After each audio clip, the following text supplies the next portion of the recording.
শ্বশুর হতে যাচ্ছেন জাতীয় পার্টির চেয়ারম্যান ও সাবেক রাষ্ট্রপতি এইচ.এম. এরশাদ, তাও আবার নিজ দলের এমপি ও সাবেক মহাসচিব জিয়াউদ্দিন আহমেদ বাবলুর শ্বশুর হতে যাচ্ছেন তিনি।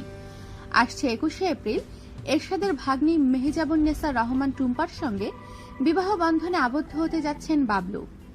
দলীয় ও পারিবারিক সূত্রে জানা যায়, এরশাদের উদ্যোগেই জিয়াউদ্দিন বাবলু আবার বিয়ে করছেন। বিয়েটি হবে ঘরোয়াভাবে। বাড়িধারায় এরশাদের প্রেসিডেন্ট পার্কের বাসায় আক্ত হবে 21শে এপ্রিল সকালে এবং সেই দিন সন্ধ্যায় গুলশানের একটি রেস্টুরেন্টে হবে প্রীতিভোজ। জিয়াউদ্দিন বাবলু 10ম জাতীয় সংসদে জাপার দলীয় এমপি। তার হবু শাশুড়ি মেরিনা রহমান সংরক্ষিত নারী আসনের সংসদ সদস্য। মামা শ্বশুর এরশাদও এই সংসদের এমপি, আর মামি শাশুড়ি রওশন এরশাদ জাতীয় সংসদের বিরোধী দলীয় নেতা।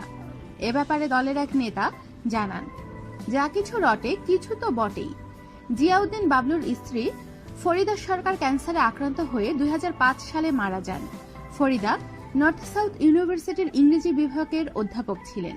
বাবলুর হবু স্ত্রী মেহজাবুন্নেসা রহমানও অধ্যাপক। তিনি সাউথ ইস্ট ইউনিভার্সিটির বিবিএর প্রোগ্রাম ডিরেক্টর। প্রথম সংসারে তার এক মেয়ে ও এক ছেলে রয়েছে। এদিকে স্ত্রী ফরিদা সরকারের মৃত্যুর পর একমাত্র ছেলে আশিক আহমেদকে নিয়ে আছেন জিয়াউদ্দিন বাবলু। ছেলে এমবিএ শেষ করে ব্যবসা করছেন, বিয়েও করেছেন। আমাদের সাথেই থাকুন আর সাবস্ক্রাইব করুন।